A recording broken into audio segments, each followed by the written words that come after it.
aggravating them so much that, you know, it doesn't matter how you tape or whatever you've done to them, they're in more pain. So as much as they're comfortable, you get them into sort of adduction that way, and there's obviously some rotation as well, but only as far as they feel comfortable. But because this spot doesn't change, and normally you have them in the stretch position when you're cutting, this actual distance doesn't really change at this part of the body. So that makes it easier. So when I'm measuring and cutting the tape, I don't have to have them in this position. Okay, does it make sense? So I'm going to measure exactly the length of tape that I want.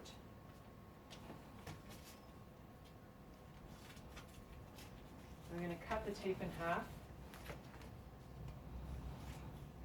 Unless you have someone with a, you know, very large supraspinatus muscle belly, which some big people do have, okay?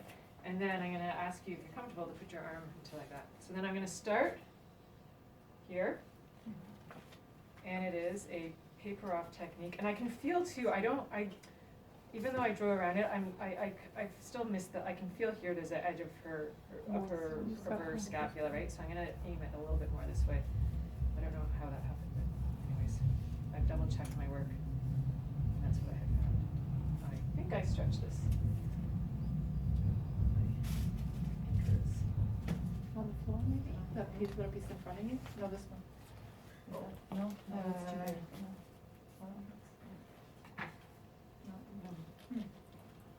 I will just, yes, I'll just grab an anchor because usually we rip them off about the same size.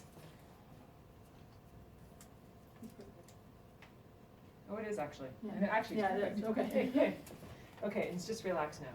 And in this one, you can see as she goes into, you can see all the nice wrinkles there, okay? So the second part is the infraspinatus. And what I like to do for this is, again, you want to make sure you're actually on the muscle belly. So I don't want to be on the actual superior, or yeah, the bottom of the fossa here, the superior board here. I want to make sure I'm on muscle belly, but I go right to the edge of the scapula and I make an X there. I'm just going to start drawing myself. And then the other one is the inferior angle is the other spot that you want to be on. And this one you're going to stretch. So if I measure from here to here, I'm going to do it a little bit smaller. Okay?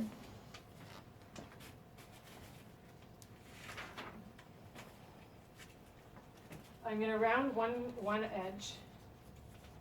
And then here's an example of splitting one in two because it's, you know, it covers the whole sort of scapula there. So I can split it like this.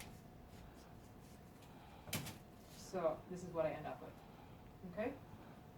So again, if you can go into, now you're trying to you're getting more the internal rotation side of stuff.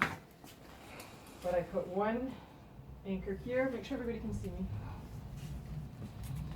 And the other anchor here.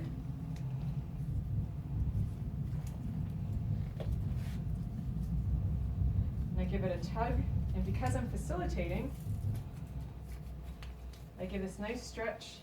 The insertion point's around the same spot, so I just stretch it over like that. And it just follows nicely. If you just go to where you want to end up, the rest of the tape lands really nicely. Good, and relax. The last piece, I'm going to get you to swivel around, is getting the posterior pull. And so this is a purely support technique.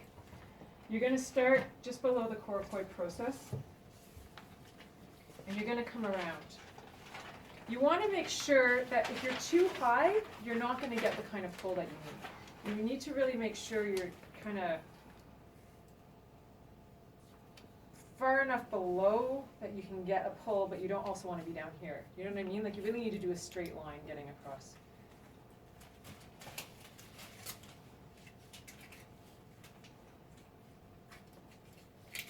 So I'm going to ask her just to go into external rotation like this.